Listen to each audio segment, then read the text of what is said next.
Waymo just dropped a 43-page white paper called the Waymo Safety Report that provides a wealth of new details about Waymo's vision from the self-driving car product the company is getting ready to launch. Officially, the document is a regulatory filing with the National Highway Traffic Safety Administration, which has encouraged, but not yet required, the makers of self-driving cars to file a report describing how they expect to deal with a variety of safety issues. But the document is also another part of the public education campaign the company has been running to convince Americans of the benefits of its technology. It's fundamentally a marketing document rather than a technical one, so it leaves a lot of unanswered questions about exactly how Waymo's technology will work. Still, it provides a lot of new information, and publicly confirms a lot of rumors and educated guesswork about how Waymo envisions the self-driving car product that Waymo could launch as soon as this year. Here are 5 big things I learned from reading the report. 1. Waymo is putting safety at the center of its pitch. The biggest fear with the advent of fully self-driving cars is safety. What happens if a car malfunctions, crashes, and kills passengers or bystanders? Waymo's response is to put safety at the heart of its pitch for driverless vehicles. Safety is at the core of Waymo's mission, the report says. It's why we were founded over 8 years ago as the Google Self-Driving Car Project. The report notes that 1.2 million people around the world are killed by car crashes every year and says that 94% of those crashes are due to human error. While there are inherent risks to any new technology, Waymo argues that at scale, its technology will be able to save thousands of lives every year. 2. Waymo says its cars can handle nighttime driving and light rain, but its cars will be geofenced. We've known for a while that Waymo was planning to offer a ride-sharing service rather than selling Waymo cars outright to customers. This latest report confirms that plan and fills in some details on how it will work. One big advantage of the ride-sharing model is that it isn't necessary to master every possible driving scenario before beginning to offer service to the public. Waymo plans to limit customers to trips in areas where Waymo has detailed maps. Passengers cannot select a destination outside of our approved geography, and our software will not create a route that travels outside of a geofenced area, which has been mapped in detail, Waymo says. The information reported earlier this month that Waymo's cars will initially be made available in the area of Chandler, a Phoenix suburb. Similarly, if the technology isn't ready to handle a certain weather situation, say, snow and ice, a company can initially just not offer service in those conditions. This is likely a big reason Waymo is choosing to launch in Phoenix first. In Phoenix, people don't have to worry about snow or ice, and even rainstorms are rare. Still, Waymo says that its cars are designed to operate in a fairly wide range of conditions. We're developing self-driving technology that can navigate city streets in a variety of conditions within broad geographic areas, Waymo writes. Our vehicles are designed with the capability to drive in inclement weather, such as light to moderate rain, and can operate in daytime and at night.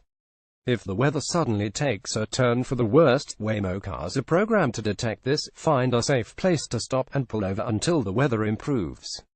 3. Waymo is sandboxing safety-critical systems and building in a lot of redundancy. If your smartphone crashes, you reboot it and carry on with your day. If the computer on a self-driving car crashes while the car is on the freeway, the consequences could be deadly. Waymo says it has done extensive work to make sure that computer crashes don't lead to car crashes. All of the key systems on its cars, the computer, brakes, steering systems, and batteries, have backups ready to take over if the main system fails. A secondary computer in the vehicle is always running in the background and is designed to bring the vehicle to a safe stop if it detects a failure of the primary system, Waymo says.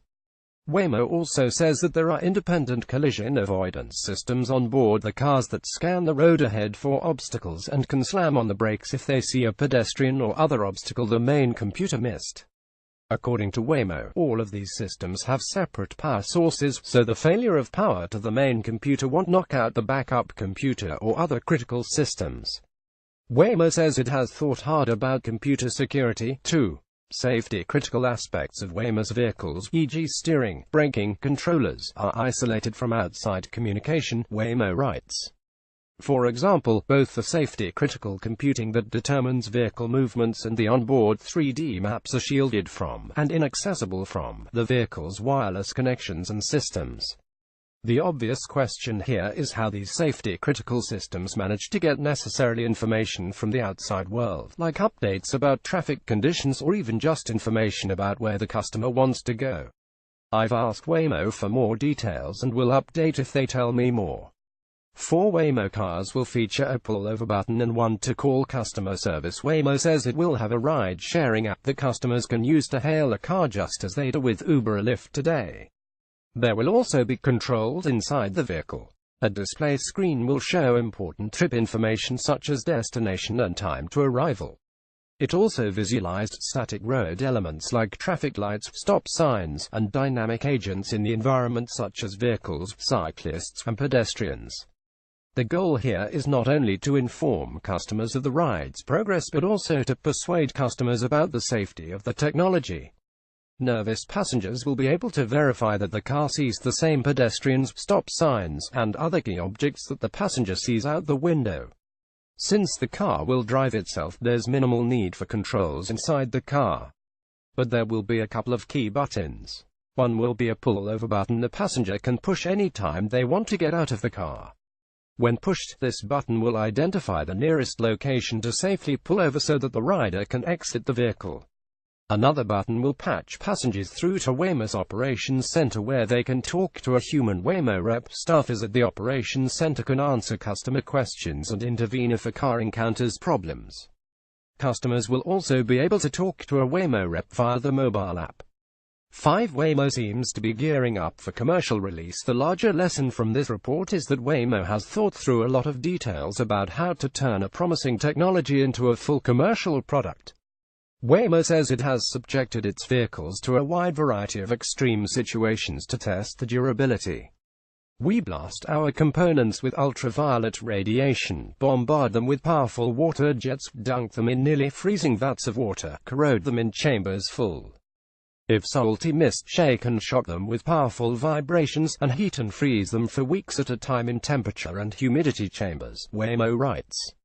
We analyze any failures and make design improvements to increase the reliability of our components. Waymo has developed protocols for dealing with crashes and has begun training law enforcement officials in Chandler and elsewhere about how to interact with its vehicles. Waymo launched a public education campaign to persuade customers that the technology will save lives and empower elderly and disabled customers.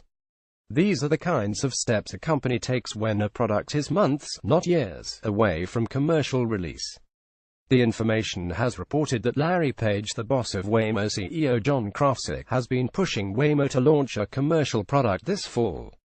We don't know if Waymo will hit that ambitious goal, but it's clear that Waymo is aiming to bring its product to market soon, likely in 2018, if not this year. Disclosure: my brother works at Google.